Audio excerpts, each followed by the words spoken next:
সুন্দর লাগছে তোমাকে ভীষণ। That's good. Shakib is very good looking. কিছু গোপন জিনিস গোপনই থাক না, বাকিটা তো সেই গোপন। রাইট, এই যে বিবি বলে দিয়েছে, বাকিটা তো হলে গিয়ে দেখবো। আমাদের উড়াধুরা গান শুনে সবার হৃদয় উড়াধুরা হয়ে গেছে।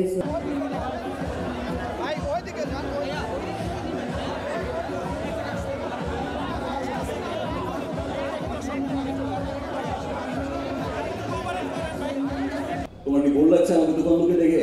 না, আমার তো বোর লাগবে না। সুন্দর লাগছে তোমাকে ভীষণ। That's good. Done handsome. আচ্ছা, আমি যদি আরেকটু জানতে চাই, রায়হান রাফি খুবই দুষ্টু প্রকৃতির একজন পরিচালক, সবাই এটা জানেন, উনি কোনো কিছু বলেন না, গোপন রাখতে চান, সুরঙ্গে সব আটকে রাখেন। আপনাকে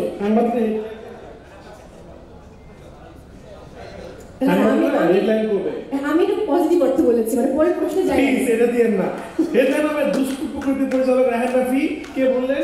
মো ভিতরে অনেক ভিতরটা পড়ে না। ও আচ্ছা, রায়হান রাফি ঠিক, ও আসলে খারাপ। কিন্তু রাফি, আমি চেঞ্জ করে দাও। রাফি মোয়ের কথাটা আমি এন্ডোর্স করছি। থ্যাংক ইউ শাকিব ভাই। এমনি আমার জীবন অনেক তুফান টর্নেডো হয়ে যাচ্ছে। যাই হোক, আমি একটু যাই আবার শাকিব খানের কাছে। শাকিব ভাই, আমার প্রশ্ন শেষ হয়নি। মানে আমার প্রশ্ন হচ্ছে যে, যেটা বলছিলাম, উনি তো নিশ্চয়ই আপনাকে অনেক কিছু বলেছেন যে এটা বলা যাবে না, এটা বলা যাবে না, এটা বলা যাবে না, এটা বলা যাবে না। যাবে না লিস্ট অনেক লম্বা। সেই লিস্ট থেকে একটা যদি আমাদের কাছে শেয়ার করেন, এমন কোনো গোপন তথ্য যেটা আমার সাংবাদিক ভাইয়েরা খুশি হবে। আচ্ছা, একটু ঘামটা মুছে নেই। আমার দুপাশে দুই সুন্দরী হট নায়িকা বসে আছে, ঘামিয়েই যাচ্ছে।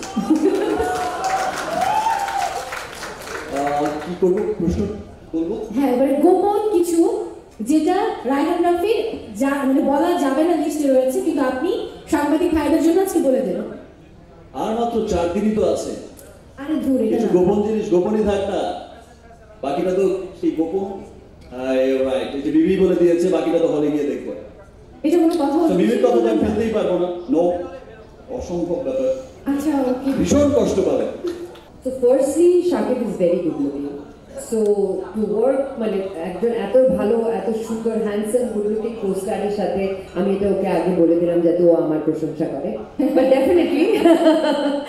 definitely he is very smart, good looking, and একজন ভালো পোস্টারের সাথে কাজ করতে তো ডেফিনেটলি ভালো লাগে। বাট জোকস অ্যাপার্ট, আমরা যখন শুট করছিলাম, ট্রিমেন্ডাস গরম ছিল, আর ও ঠিক এরকমই একটা স্যুট পরে আর এরকম একটা ছিল, চুলটা অনেক বড়, হ্যাঁ এরকম একটা লুক ছিল।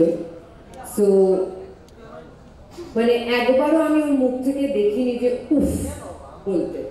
যতবার টেক করেছে রাফি ভাই আমাদের খুব বলতো স্পন্টেনিয়াসলি করতে, সেটা যতবার রাফি ভাই বলেছে ততবার করেছে। সো ওটা আমার খুব ভালো লেগেছে, ওই ডেডিকেশনটা। ডেফিনেটলি ওর ডেডিকেশন আছে বলেই আজকে ও সবার প্রিয়, আপনাদের সবার হৃদয়ে।